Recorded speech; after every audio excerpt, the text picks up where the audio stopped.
வணக்கம். இவனோட ரசிகர்களுக்கு வந்து ஒரு சந்தோஷமான செய்தி இது. அவர் வந்து 100வது படம் பண்ணுறது. திரையுலகில் வந்து 100 படம் என்பது ஒரு அதுவும் இந்த குறுகிய காலகட்டத்துக்குள்ளே ஒரு 10 வருஷத்துக்குள்ளே என்பது ஒரு மிகப்பெரிய ஒரு அசுர சாதனை தான் அது.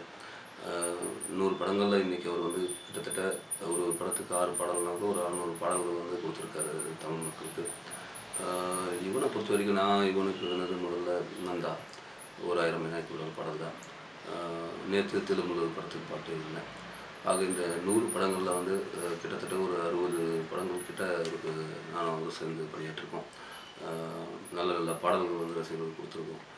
காதல் கொண்டேன், சவஞ்சரி என்பது காலனி, கற்றது தமிழ், சத்தம் படாதே, இப்படி சொல்லிகிட்டே போகலாம்.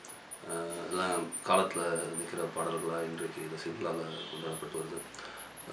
இப்போது இவரு கூட நான் பண்ணிகிட்ருக்க ப்ராஜெக்ட்ஸ் வந்து வசந்த் சாரோட படம் சத்தம் படாததுக்கு பிறகு 3 பேர் 3 காதல் 6 பாடல்கள் இருக்குதுல. 1ஆம் தேதி ஆடியோ வரப்போகுது. ரொம்ப நல்லா வந்திருக்கு. அந்த சத்தம் படாத பாடல்களை விட இன்னும் ஒரு படி மேலே இவனோட அடுத்த கட்ட பாய்ச்சல்னு சொல்லலாம்.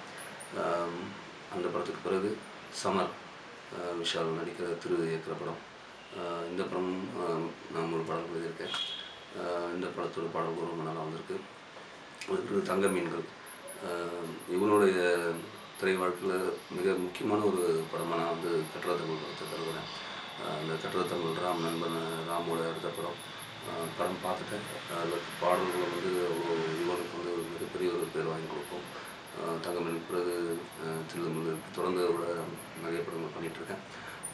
இந்த 100 படம் மட்டும் இல்லாமல் ராஜா சார் மாதிரி ஒரு 500 படங்கள் தாண்டி 1000 படங்கள் தாண்டி நிறைய பாடல்கள் வந்து அவர் வந்து தமிழ் மக்களுக்கு ரசிகர்கள் கொடுக்கணும்.